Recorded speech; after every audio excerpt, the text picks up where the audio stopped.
Hello, everybody. Thank you so much for joining us today. The conversation from Home Series numbers, volume 7.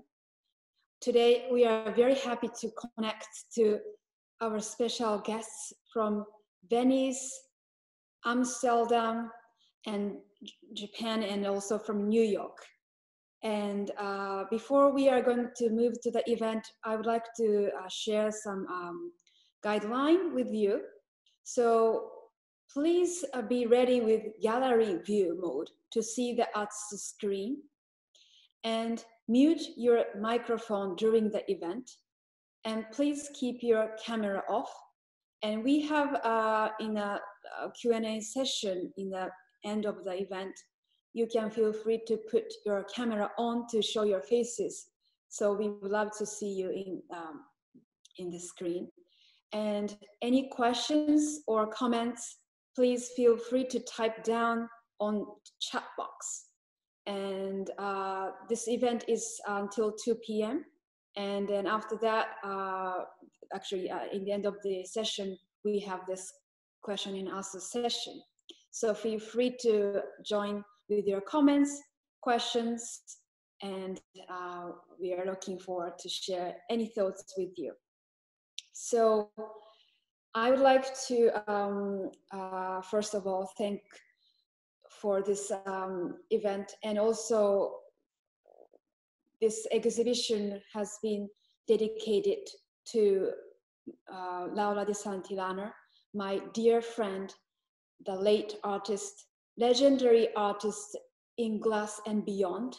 Laura de Santillana is has been inspiring me and expand my world and change my world. And especially during these difficult times, this exhibition makes me energized, and then becoming stronger and happier. And her glass works brought such beautiful light. So I would like to thank Laura de Santillana in the sky. And so I would like to, the exhibition images you have seen, but I would like to first introduce our special guests. So Gianluigi Calderone. Hi, Gianluigi, ciao. Hi. He's from Venice. He was a partner of Laura de Santillana. He was together with her for 21 years, and he himself is a film director. And Leon de Santillana. Hi, Leon. Hello, thanks for having me. He is a nephew of Laura de Santillana, and he is helping today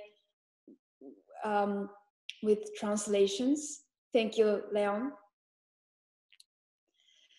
And then Laura Panchaud, she is with Gianluigi today in Venice. She was working as assistant to Laura de Santillana and is currently working for the archivings. Her name is also Laura. It's a little complicated, but hi, Laura. Hi. Thank you. And lastly, today's special guest, Andrew Page, editor-in-chief of Glass, the Urban Glass Art Quarterly. Hi, Andrew. Hello, and thank you so much for having me. So we are in New York. It's been so cold this morning. So how are you? I'm doing very well, thanks. Enjoying the shift to winter, and the sun is out, and we're feeling very positive in New York at the moment. Absolutely. Such a changing and restoring time for our world. Yes, indeed. So I would like to, before we move to the dialogues today, there are lots to talk today, but we would like to share about our, I'm sorry, the exhibition. And then Leon and then Alice de Santillana, nephew and niece, without your help and support, this exhibition could not be made possible. So again, thank you for all of your support.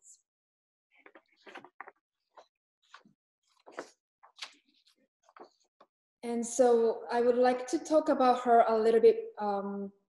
So as we remember Laura de Santillana as a friend, family, and artist, we remember her legacy.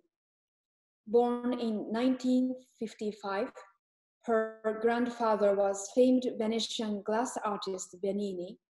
Her brother Alessandro was also a master glass artist. Her father was an architect. Her grandmother was also an artistic lady who inspired Laura a lot. In 1975, she moved to New York, working with Vignelli Associate Studio. While working, she studied at the School of Visual Arts. Upon graduation, she worked with a publisher specializing in photography books for a year in New York. Laura's passion for life and learnings is shown in her glass sculptures. In deep conversation with material, technique, history, and philosophy, Laura's work speaks to her, our life and person. They are a reflection, perhaps a piece of her soul. Her tablet-shaped series, inspired by Japanese films and architecture. She first visited in Japan in 1997. Then she gave birth to tablet series on 1999. As you can see, her piece is like this two-dimensional pieces were somehow like Japanese folding screens, tatami mats, shoji screens, those elements in Japanese architecture. And we, Ippodo Gallery, organized exhibitions in Tokyo, in Kyoto, sometimes in traditional Japanese house. And her works were strangely and amazingly natural and harmonized there. And now we are showing her memories. This was actually in Ippodo Gallery, Tokyo, Ginza. And in front of her pieces itself, she has been like meditating. And that was a moment that we really saw her connections and relationship and in Japan. So there are a lot of talking. So we would like to pass on Andrew for today's conversations. Andrew? Yes, thank you. I mean, looking at those beautiful images from Japan and how natural it was to see Laura in that setting. You recognize her as a true traveler and a person who could live between and among many different cultures. And I just wanted to mention an observation, which is that Laura, as you mentioned, comes from a very important family in glass, which is the Venini family. And the story of her travels is interesting in its parallels to Venini itself, which in the 1960s, under the direction of her father, was one of the only places that artists from other countries were able to visit and glimpse some of the incredible techniques and the history of glass that was quite rarely shared outside of Murano and Venice. And it was her father who invited people such as Dale Chihuly and many others who would come back from that experience and transform what they could imagine glass could do from having that glimpse of the true masters of glass working in Murano through that system and that tradition. And in fact, there's an exhibition currently at the Stanze del Vetro that traces the link between America and Italy, and Venice in particular, that is currently on view. And it shows not only the influence, of course, the vast influence on American glass, but also the influence on Italian glass. I'd mention that because Laura grew up in this, such a central place in the history of glass, and she worked there for many years. After she got back from SVA, where she was studying and working for Vignelli in New York, she returned and she designed for Venini. But as she progressed, she also became very interested in other cultures. She traveled to India in 1989. That would be just one of many travels east. Of course, she was in New York already. She had traveled throughout Europe. And everywhere she went, she clearly absorbed and engaged with the cultures in which she found herself. And some of her last work was also fabricated in the Czech Republic. So I mention this just because she has this beautiful global sense of expression and of being able to understand universal human experience that I think comes through very strongly in her works. Do you feel that? I mean, can you talk a little bit, Shoko, about Japan and her influence from Japan? So she somehow observed cultures in many ways, like as an artist, but also as almost like a philosopher. When I first visited her studio in Venice in almost 10 years ago, I was impressed by her almost like a library type of house, that whole walls, and until the second floor, the walls are covered with books. And I've learned that her grandfather, another side of the grandfather, was a philosopher. And so she has been so much into the literatures, not only books, but also many histories and philosophies, and even films and musics. And I've learned and has shared such profound time with her, talking with any topics.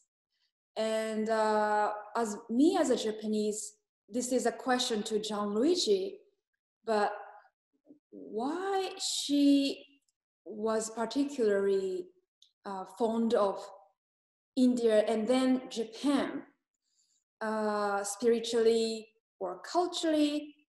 I'm interested in asking Gianluigi why she particularly feel connections with Japan. Gianluigi? Sì, ho capito la domanda. Io credo, se vogliamo rispondere direttamente a questa domanda, la prima risposta è il rapporto che il Giappone conserva ancora con l'artigianato, con quelle che si chiamano, tra virgolette, arti minori, e che invece dall'inizio del Novecento ormai questo tipo di separazione tra l'arte e l'artigianato è stato un po' annullato dall'evoluzione dell'arte in Europa dopo il Bauhaus. Credo che la ragione fondamentale sia l'importanza. Ti faccio un piccolo esempio. Laura ha conosciuto il Giappone prima ancora delle mostre fatte con te.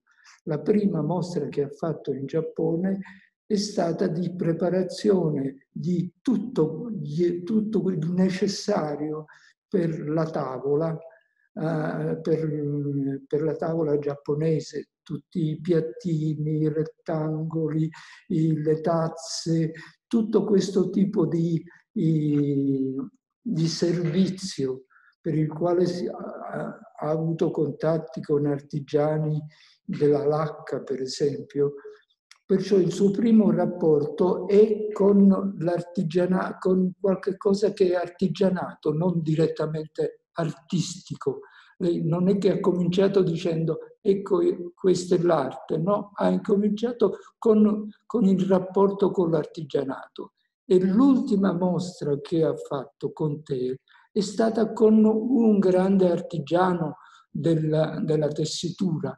Perciò credo che il discorso di rapporto con il Giappone passi attraverso il particolare rapporto che la cultura giapponese ha con l'artigianato.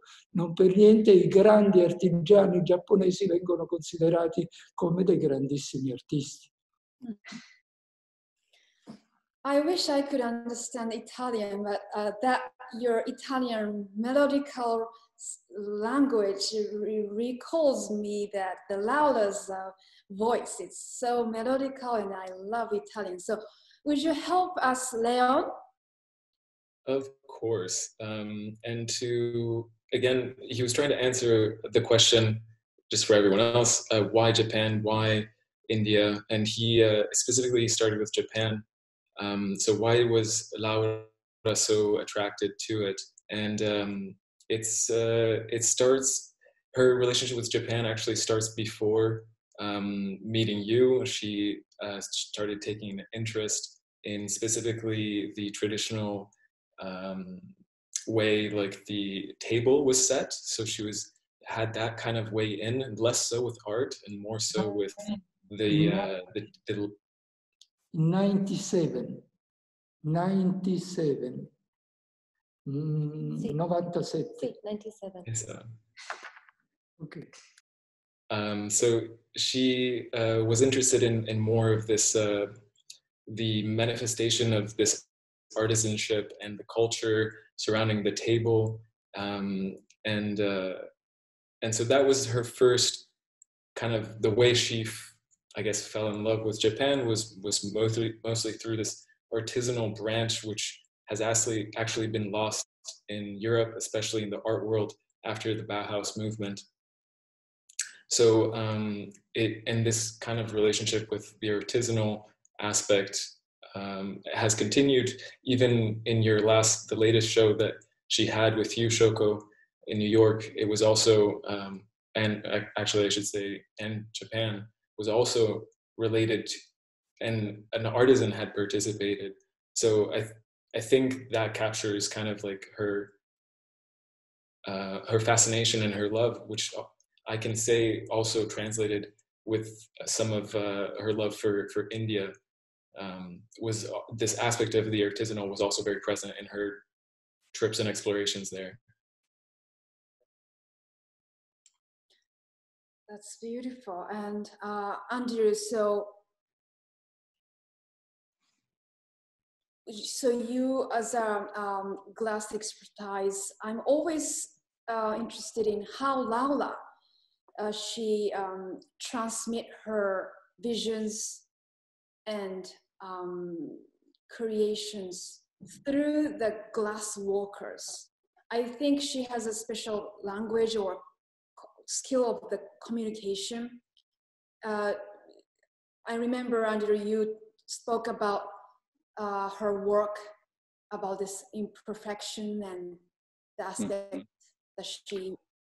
Laura was quoted actually describing the relationship to glass, sort of like the biblical story of Jacob wrestling with the angel, which is something from the Old Testament, which has to do with man and God and many layers of interpretation. But she saw this relationship between the effort to shape glass and find meaning in glass in very spiritual terms. Of course, having grown up at Venini, like we mentioned, having been surrounded by it, she clearly felt it was both something she was comfortable with and very familiar with, but very respectful of the challenges of giving form, making form out of this material that is in many ways resists form. But I think also very interesting in her work is the embrace of spontaneous in the formation of glass. And perhaps Laura or Gianluigi can speak more about this embrace of the unexpected, which is an aspect of glass as a material. You don't always know everything that will happen.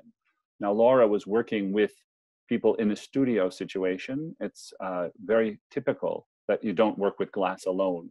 You collaborate with people. You are considered, there's the director, so almost like a film. The artist in a glass studio would be directing the people and the action, making suggestions, steering where the piece is going. But I have a feeling, looking at Laura's work and having spoken to her, that she also felt the spontaneity of glass was another element that she was interested in, and that gave her work something very important. But again, I would be very interested in Laura and Gianluigi's thoughts on this. Credo di avere capito abbastanza di essere in grado di rispondere senza bisogno che Leon ritraduca. Credo, dimmi che mi sbaglio o se dico che praticamente mi stai chiedendo qual è la maniera in cui Laura trasferiva al maestro i suoi desideri e faceva in maniera che il maestro facesse quello che lei desiderava. No? Se posso aggiungere anche che lei faceva un po' dalla direttrice, regista nella fornace, perché doveva, ma comunque era una collaborazione tra tutti, tra il maestro e tra lei, e alla fine ci sono tanti, tra i materiali che usava, anche il vetro che è molto difficile da sperimentavano, e comunque era una cosa difficile, sempre dei progetti, delle sperimentazioni, quindi com'è che tipo di rapporto aveva con queste cose che spuntavano dal nulla, se era una nuova tecnica o comunque con la spontaneità dell'artigianato del vetro, diciamo. Perché alla fine ci sono tutte queste altre cose che succedono che non puoi, dove non hai il potere e quindi cosa ne pensava la zia di questo atto più spontaneo? Credo che fosse la cosa che le importava di più e che era il punto d'arrivo di alcune sue scelte di base che l'avevano portata a ridurre sempre di più tutte le possibilità infinite che sono legate al vetro, chiuderle in un recinto preciso di una forma in cui quasi tecnicamente non le restava altro che dare le misure, la quantità, il colore del vetro. E poi durante la lavorazione, quando queste cose mentre che venivano eseguite, aspettava l'inconnu, lo sconosciuto. Lo sconosciuto era l'effetto. Mi sto riferendo alle esperienze fatte con tutti, o i monocromi o fondamentalmente nei cristalli. Nei cristalli monocromi il punto d'arrivo più importante era il momento in cui le due pareti di questo rettangolo, di questo parallelepipedo che ha quattro lati naturalmente, si incollavano, si attaccavano l'uno all'altro, producendo in questa attaccatura delle immagini. E quello era lo stupore era il caso che entrava dentro la sua opera. E lei si era chiusa in un recinto in attesa di questo incontro. Ricordo al signore e al professore, non so quale sia il suo titolo, che una di queste opere di cui sto parlando, di cristallo in cui le due pareti si toccano, si chiama Il combattimento di Giacobbe e dell'angelo, proprio quello di cui parlava lui. C'è un'opera di Laura intitolata Giacobbe e l'angelo.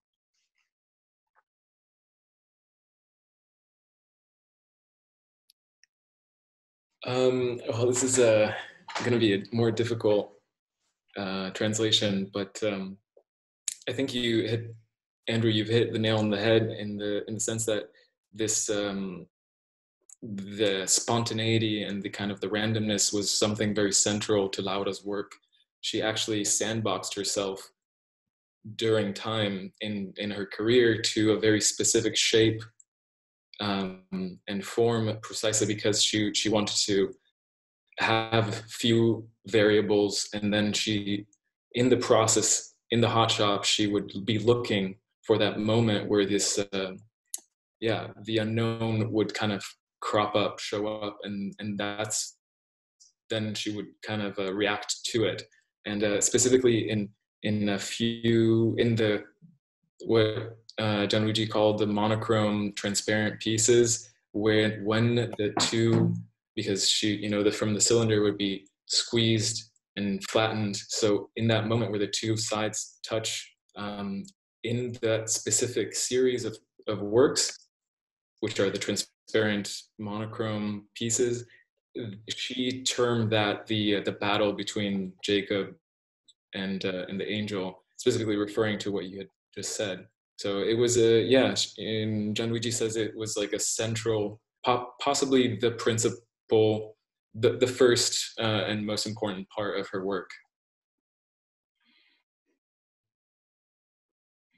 I would just like to maybe add that while spontaneity is a feature, I think of she would not be unique in the glass field for somebody who was harnessing this aspect of glass. I think what is very notable is as this anecdote of her limiting the form but exploring variations within the form. There was this tension between, the unexpected, but also this precision. I mean, she was really working with, exploring within parameters that she set. And you see that in these series, how there are variations on how the form evolved. But again, I wanted to mention, there's nothing loose about it in the sense of, there are other glass artists who, there's the handkerchief vase, or there's Dale Chihuly, who really works with that spontaneity, maybe in excess, you could even maybe say. I think Laura always has restraint and always has control, even though there is opportunity for the spontaneity to play a role. It's also very circumscribed. So the spontaneity is, almost like an instrument that she is harnessing for a specific moment in the process, as opposed to like embracing it in all aspects, which, the coloration is incredibly finely controlled and calibrated. If you look at how some of these Rothko-esque pieces just, emanate this beautiful ethereal light. I mean, that's done through extreme precision of, working with frit and other ways of pigmenting glass. But so I think there's a tension. The spontaneity is there, but it's done with extreme restraint. And I think there's an incredible power in her control of that dynamic. Maybe we can ask Laura or Gianluigi to comment on this. Posso aggiungere quali sono le ragioni per cui Laura era così? Andando un pochettino indietro nella sua formazione, così riprendiamo anche il tema del girare tra tante culture, eccetera. Laura viene da una famiglia che nel passato, 3 generazioni prima, era sempre stata una famiglia ebraica. Si era assimilata appena all'inizio del Novecento. Facevano parte della comunità ebraica di Tunisi, che a sua volta veniva da Livorno. E questa cosa si trasferisce immediatamente nella cultura di Giorgio de Santillana, che diventa professore al MIT di storia della filosofia scientifica. A sua volta il padre di Laura è un architetto. A sua volta Laura viene fondamentalmente formata dal padre e da Massimo Vignelli, che è un grafico. E la sua formazione si completa, diciamo, con con la scuola che lei fa a New York di design, di visual art. Tutto questo per dire in che maniera... Possiamo tradurre a Leon? Sì, vuoi tradurre? Vuoi tradurre e poi io continuo? Sì, se vuoi. So Gianluigi is just interrupting to give me an opportunity to translate, and he's tying everything back to Laura's history and upbringing, starting with kind of a history of her biggest influences. So far, Gianluigi's mentioned that my family was Jewish, and they came from Tunisia to Italy at the beginning of the 20th century, and that her grandfather imparted a very strong culture, though he hasn't mentioned exactly how. But then on the other hand, there were two kind of the most influential perhaps figures were Massimo Vignelli, who's essentially a designer, as well as her father, who's an architect. So let's see where this story goes.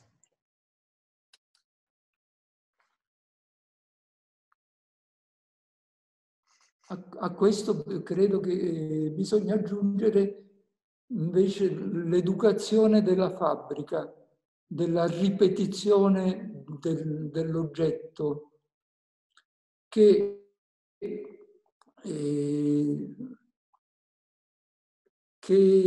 porta Laura, che instilla nelle abitudini, nella cultura di Laura, l'idea di serie. Tutti gli oggetti, prima che arrivasse il signor Ciuli, che praticamente faceva, ogni oggetto che faceva era buono e lo metteva insieme, dovevano essere precisi, ripetuti. C'erano i maestri che venivano licenziati per il fatto che non riuscivano a riprodurre due vasi della stessa misura e dello stesso colore. Questa è una cultura che si innesta fin dall'inizio dentro di Laura.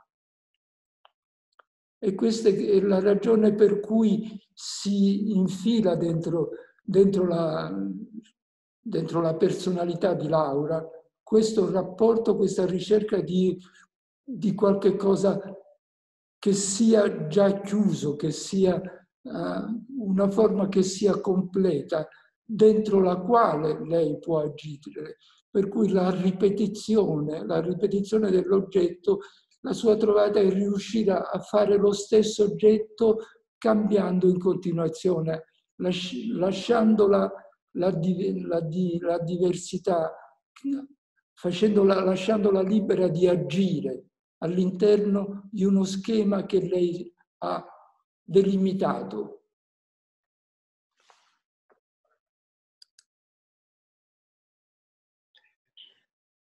So Gianluigi goes on to speak about like another formative aspect of Laura's life was her time at Venini and specifically the culture in Murano, which asked its glassblowers to be able to recreate exactly the same thing, basically 2 times. So he mentioned Chihuly and the kind of like the natural, and every time it's different, and we're going to work with whatever comes out as being the exception. And before that, it wasn't uncommon for someone to be fired if they couldn't replicate the same form 2 times in a row. So this idea of the series comes back very much from, is I guess a parallel with her own work. The series in the factory where you would have the same thing over and over and over again, the same form, as well as in her work, she would work with series where she would explore maybe a certain subject for a certain time, but still like the form would always be kept quite the same. And yeah, he did say in your words, in different words, but very similar to what you said, Andrew, this was like an imposition that she had on her process that was very deliberate. So I have questions, but when she works with those gaffer glass makers, you mentioned that she was not too close to them, but rather have some enough distance, and then she has some directions, but not really commanding or requesting, but rather she really wait or support, or just this is how she directs?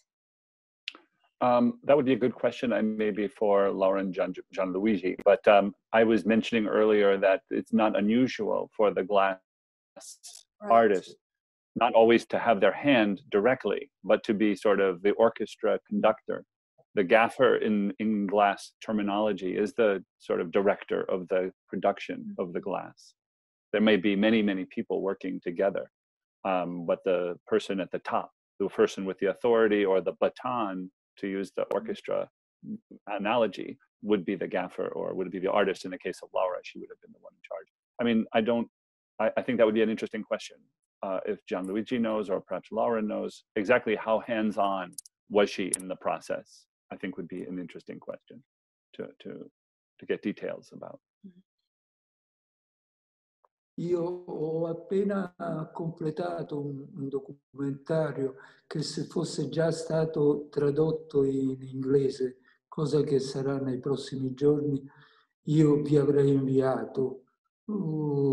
Questo documentario è un documentario in cui il maestro con cui Laura ha lavorato negli ultimi 20 anni della sua vita racconta di Laura. E il documentario è fatto tutto a parte l'intervista al maestro, è fatto tutto di pezzi girati 20 anni fa in fornace, in cui si vede Laura con il maestro parlare, eccetera. Ma il maestro stesso ti racconta che durante una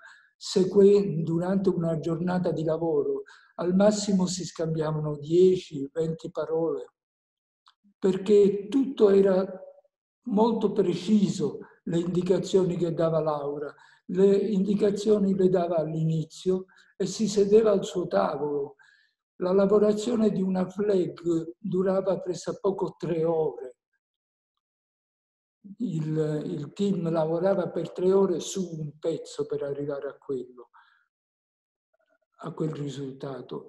Tutto questo tempo Laura lo passava seduta al suo tavolo, disegnando, pensando alle prossime cose, ai prossimi disegni, e interveniva tutte le volte man mano che la lavorazione arrivava a uno stadio, a un passaggio successivo, e controllava che quello fosse secondo il proprio disegno.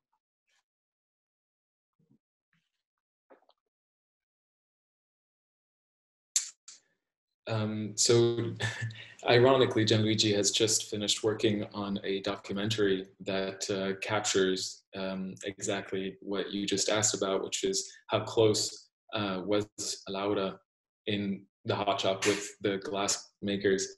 And in this documentary, which is being translated now in English, it captures her relationship with Simone Cinedese, who she ended up working with for 20 years, so most of her career. And the footage is from 20 years ago, and it is, I mean, the process was something like this. She would show up with very specific instructions for pieces, and then they'd start working, and it wouldn't, the maestro Simone Cinedese said that it wouldn't be odd if they didn't exchange more than 10 or 20 words in a day of a work day.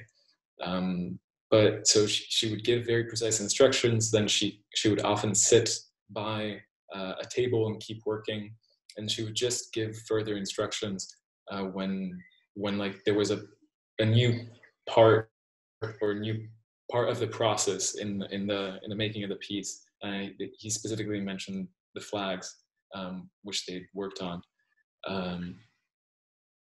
So I also have seen the documentary though, and Simone Cenedese did say that though very few words were spoken, he knew exactly what a look could mean from Laura in the process. And of course, that's a relationship that lasted 20 years. So I've certainly seen her, and now I'm diverging from what Gianluigi said, but I've seen her collaborating at the MOG, the Museum of Glass in Tacoma, with Charlie Perrier and the team there. And yeah, it was by that time, it's very different than the footage I saw, because there was music from India playing in the background. There was a lot more interaction. Of course, that was a different venue with an audience, but it was a lot more interactive, and although it was a lot more, because also she didn't have very specific idea. It was much more of this spontaneous element where she was working with powders more so. And so she didn't know what was happening, and she had to have kind of a constant like visual feedback. But yeah, the original director, the gaffer, was very much precise instructions, sit back and kind of observe. That's beautiful. Questo veniva perché l'esperienza fatta al MOG era completamente diversa da tutto quello che è successo nel resto della sua vita a Murano, perché nella mostra del MOG ogni oggetto era diverso dall'altro, per cui il controllo su ognuno e sulla composizione dei vari disegni che venivano fatti sulle stelle o su tutte le altre cose che si è inventata al MOG. Ogni pezzo è stato un pezzo unico, non c'era questa storia della serie che c'è invece dietro tutta la serie dei Tokyo Ga, delle flags, dei body, tutte le variazioni dei monocromi, i tagli, la foglia d'oro o il taglio con la foglia d'oro, tutte le variazioni su un tema che è sempre chiuso dentro il rettangolo che lei aveva scelto. Il MOG fa pezzi unici, ogni pezzo è diverso dall'altro, anche se poi c'è le serie delle stelle, le stelle delle uova, eccetera, però alla fine c'era bisogno di un intervento preciso, diretto su ognuno di questi pezzi. And Gianluigi was just adding that the Museum of Glass experience was very different because she was working on unique pieces. They needed like a lot more feedback on a constant basis. So it was less of a series, and she was exploring different forms as well. But almost everything that she's done, she had very precise kind of like ideas about where she wanted to go. And that was not the case in Tacoma. Yeah, that's in essence what he said. I wanted to mention, there's a precision in the... delle polveri, cose che a Murano si vergognano pure di usarle, non si usa mai a Murano la polvere di vetro, quelle polveri che poi danno il colore al vetro, che si possono applicare. E Laura le ha usate soltanto in America, appunto per questa tradizione americana, questo per sottolineare quello che dicevi proprio tu, di come c'è un ritorno di ciò che l'America ha dato poi all'Italia dopo aver ricevuto dall'Italia. So here he was saying what I mentioned earlier, which is that Laura started using powders which she'd never dream of using in Murano, and so this idea of going back and forth between like these two kind of like nuclei of glass making, the northwest, and so you have Chiuli, which we mentioned before, and this kind of loop closes on itself because she was going there, immersing herself in the way they did it, and that included these different techniques that were like, and methods and technology that was a little bit different, and so she had to pay a little bit more attention, a lot more attention, and it was like more of a collaborative kind of process. But yeah, there's definitely that theme of back and forth is very strong throughout her career. I recall now the time when I visited Murano to see Simone. He walked with her, and I realized, and what I was first inspired was Laura has such peculiar balance in her life and in art. Like she's such perfectionist in a way, but she's also loving imperfection, and she uses very precise, and her vision is really powerful and strong, but in a way she accepts, and her world itself is very abstract, so her balance was really, to me, it's like a very free mind. She's not typical artist, but rather listening. She's not talkative, she's rather listening to others. She's very quiet. She is smiling when she's enjoying Japanese people speaking. She even does not understand, but she listened to them, and she always listened to me. Like I remember in the taxi, we spoke in Japanese and and then she said, "I'm so happy to listening to you guys." And even she did not understand any meaning in Japanese, but she appreciated this other world. She always open to the another world, and that probably makes her piece so light, not heavy but light, almost like an air. And this time, especially in this very heavy, grim time in the whole world, her putting her pieces in this New York City is like really curing and healing in our souls. And even she's not existing physically anymore, but her work is here, and I can still touch her, and I can still feel her. And her, again, vocabulary is so elegant. She does not say this should be this, but she rather open and elegant, and always like open to the others. And she controls her emotions. And so I'm sure how she communicate with those gaffer and glass makers are her way of mobilizing people. Like her energy itself is speaking a lot. So I wish I could see her really walking, but I try to now imagine, and I would love to see Gianluigi's film. I would like to mention one quick note or observation, Shoko, about that ethereal quality, the presence that you talk about her work.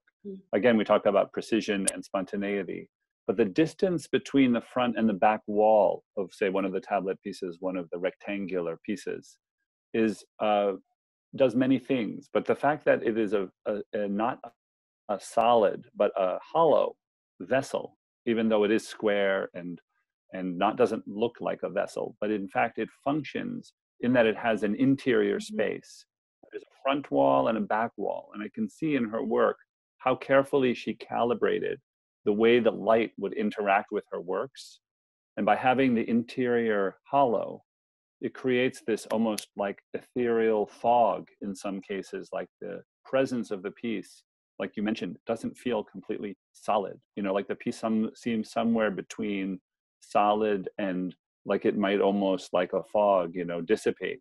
There's this beautiful presence that you mentioned that I feel is very profound and something she was able to achieve with that sense of precision and spontaneity, because there's also variations in that quality between the distances because of the process of closing this bubble at some point to make this flat shape created variation in the thickness and also the distance between the two sides. But it's about containing and also absorbing the light and containing the light and also diffusing the light. And it's a very, very sophisticated use of glass and its relationship to light in her work that is very precise and carefully done. Yeah. Yes, that's such a point. And then Gianluigi, probably you can process what I'm trying to say, but her actually piece, the tablet series especially, there is no physically a space, but she captured the space within the tablet series. And Gianluigi, do you have any comments or impression about her space? I'm sorry, it's so big topic. Or maybe volume, volume is the sense of volume, yeah. In particolare, quasi tutte le opere di Laura sono passate poi in moleria. Il lavoro in moleria per Laura era molto importante perché voleva sempre togliere la lucidità al vetro, la brillantezza, in maniera che l'oggetto avesse qualcosa di indeterminato, una sorta di nebbiolina che gli veniva dall'essere nastrato in moleria.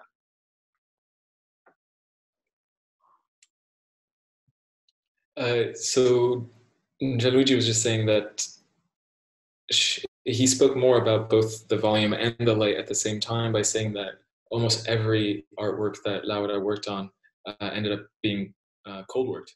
And in the cold working process is where she was always trying to reduce this brightness. She wanted to kind of conceal it and introduce this kind of ethereal quality. Yeah. Thank you. Molto spesso non è possibile trovare il fuoco per chi fa la fotografia di quel pezzo. And I think he was just adding that it's near impossible to really find, to capture this with photography, this kind of ethereal quality, and even personally speaking, the volume that you were trying to get at, Shoko, isn't transmitted as very successfully, I think, in photography. Grazie mille. So the time is really quickly passing by, but I would like to try to open this conversation to audience today. So I see some people are joining from many places, like from Japan, from Italy, from New York. So anybody, do you want to just share your comments or any questions? Feel free to put your camera on and show your faces. So how about my friend here in Vermont, Rick? I knew you were going to ask me. All right, what I love, why don't you put your camera on? Oh my God, okay. Because Rick, you are also holding Laura's one of the pieces, the moon piece. It says unable to start video when I click start video. No worries. I was able to unmute by tapping that little box, but start video with a big red no and click on it. It says you can't start your video because the host has stopped it. No, okay, let me see. Anyway, why don't you talk? Okay. Yes. Well, I was going to try to ask the question about the mutability of these pieces. And they never stay the same. We have one that's the Moon series, and for the longest time, I thought it was pretty much black and silver, and moved it to a different place. And as the sun changes and sets and rises, other colors start to come out, and a very deep and rich and elegant blue suddenly starts to dominate the fringe and then make you think it's glowing from within. So, you know, the whole idea that what we see, what we think is out there is dependent on what our eyes are like. I was wondering how much Laura thought about the mutability of reality. You said she'd love to get into other worlds, that there wasn't any one constant, that it's okay if things look different to everybody, constantly change, don't have a single appearance, and are somehow more alive that way. And that is what I see in her piece, much more than, say, a totally opaque sculpture or a two-dimensional painting.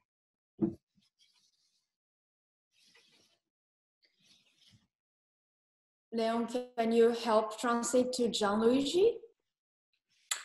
Of course.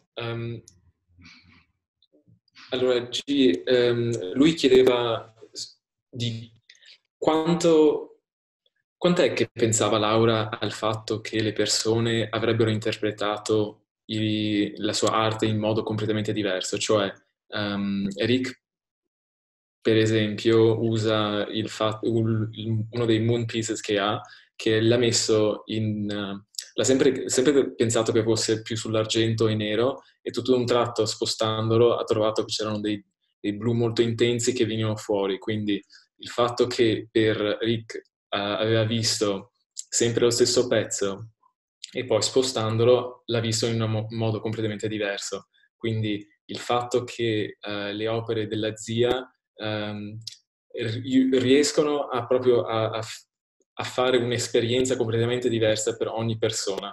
Quindi se la zia era cosciente di questo fatto e se lo aveva usato in modo intenzionale o meno. Totalmente consapevole, perché la considerava una delle prerogative del vetro. Il vetro vive di luce, e infatti la sua grande battaglia con certe gallerie è stata quella del desiderare sempre di avere una mostra in un luogo dove ci fosse fondamentalmente la luce naturale, e che durante il cambiamento della luce durante il giorno gli oggetti di vetro vivessero la loro vita seguendo il corso del sole, per cui desiderava, ricordo che sia lei che tuo padre decisero di togliere tutte le tende alle stanze del vetro quando fecero la loro mostra a Venezia, perché volevano che la luce desse vita ai loro oggetti. La luce è la vita del vetro, e il vetro è quello che cattura la luce così come cattura il colore. È una solidificazione del colore e della luce, che naturalmente il colore cambia a secondo della luce. Poi ci sono gli aspetti del vetro che sono la dimensione plastica e la dimensione della trasparenza. È chiaro che un oggetto di vetro che è tridimensionale ha delle forme che come per una qualsiasi scultura, a secondo di come la illumini, cambia in 1000 maniere. E la tridimensionalità e la trasparenza che sono la ricchezza delle opere in vetro e di quelle di Laura. Ma questi sono degli elementi di base che naturalmente Laura non sono delle scelte di Laura, sono delle scelte di chiunque lavori il vetro.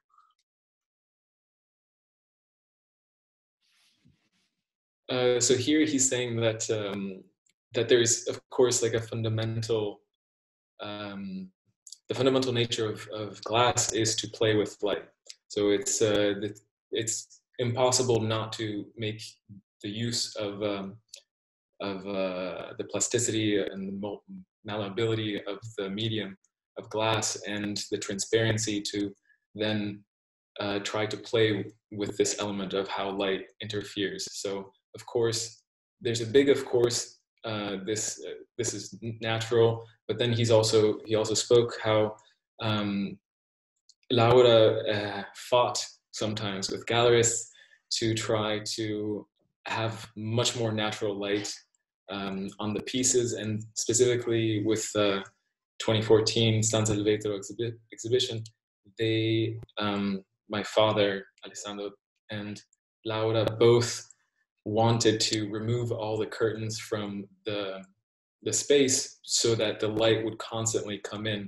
And the idea was to have this kind of natural progression throughout the day of the sunlight coming through, this natural light, and how basically every 10 minutes it would just change your perception of the piece.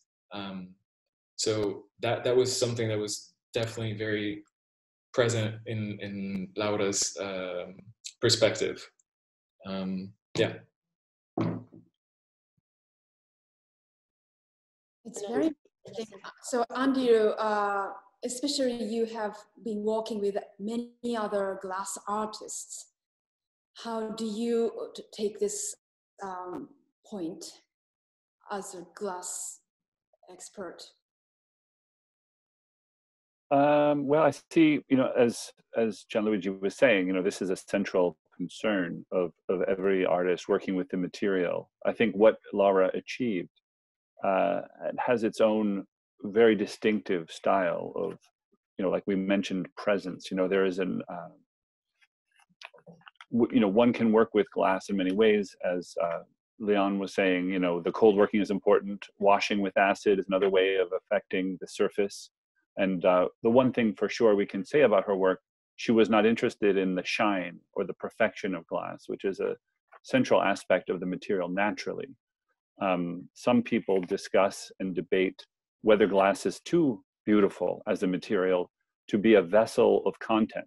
That's one of the concerns, is, the shiny perfection of glass is something that keeps it from having deep significance. And I think Laura, like other artists, have tackled this issue by working with the surface, in some of, in the blown works, she worked with very much the container as a sort of container, not just of space, but of light and of meaning, ultimately, in that sequence. And also in the cast pieces from the Czech Republic, she was also working as well with the interior volume, in the sense of the solid glass. Sometimes you can see the bubbles in the process. And I think it was the level of refinement with which she approached all of these issues. As Gianluigi said, she is not the only person to have these concerns. Everyone working with glass faces them. But I think the confidence that she brings, that she would bring to the process through having grown up in the glass, in one of the centers of glass in the world with Venini, and alongside these masters of the work from her childhood, she brought incredible confidence, and you see that in the finished work. The sense of refinement of the work is possible because of the way she approaches the material with such both respect for its spontaneity, as we discussed earlier, but a certain command of the material, which comes through as well in the work, in the finished works, I believe.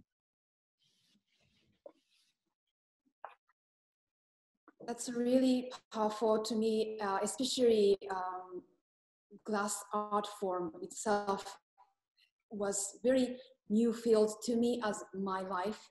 I was probably more familiar with ceramics, textiles, wood carving, lacquer, the calligraphy, that all those artisans we have are directly work with materials, touch, and this is one of the art work. But now I've learned a lot today's conversation, that way of work and how the glass be realized and then especially how she worked with them. I'm trying to imagine her how she communicated, and then I can tell that she was sometimes very fighting with them, or sometimes they're happy together. It's like a teamwork. It's a very unique and also beauty about glass work, I believe. And so there are so many things to talk, and we would love to continue our conversations. And we also embrace this Zoom, which makes us possible to meet Andrew, to Gianluigi, and Leon, to Andrew, and that makes this technology we have somehow now. And so I would like to close this event, but before we conclude, I would love to share with you our exhibition page on our website, because the show itself is closing today, but we have the beautiful website with the most recent images of her works, from her tablet series to the late pieces of the translucent pieces and the large pieces worked in Czech, but also in Murano, more opaque pieces. The bamboo piece we call is a vivid green, and those with the metal foils she worked with. That is also very poetic, four pieces together. And that picture was taken in Kyoto in Japanese garden. And then we named this piece Bamboo from that experience that was also almost living in the garden. And her green was diversities, from this mint green to the deep, almost matcha green. And her black is jet black and matte black. But also I can see the iridescent surface when the light hits. And so we would love you to take your time to see our exhibition and experience the show in our website. I know it's so hard to travel in this time. And thank you for all of your attendees today. And thank you for your time and then sharing your beautiful stories, Gianluigi, Andrew, and Leon, and Laura. Thank you so much.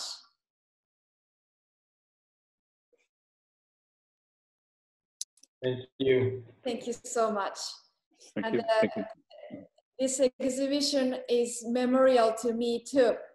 And Laura herself, she always pushed my back, like, Shoko, you can do it, you can do it. And then this is the exhibition, the difficult time because of this situation, but that's why the people are, very few people can only experience. But I've now realized that exhibition is not necessary for the public, but more like a dialogues between artist and gallery. And that whole energy makes me realize that the beauty of art. And so I thank Laura de Santillana today. So buongiorno, and Gianluigi, buonanotte. Grazie, buonanotte, buona giornata a te. Thank you. Grazie.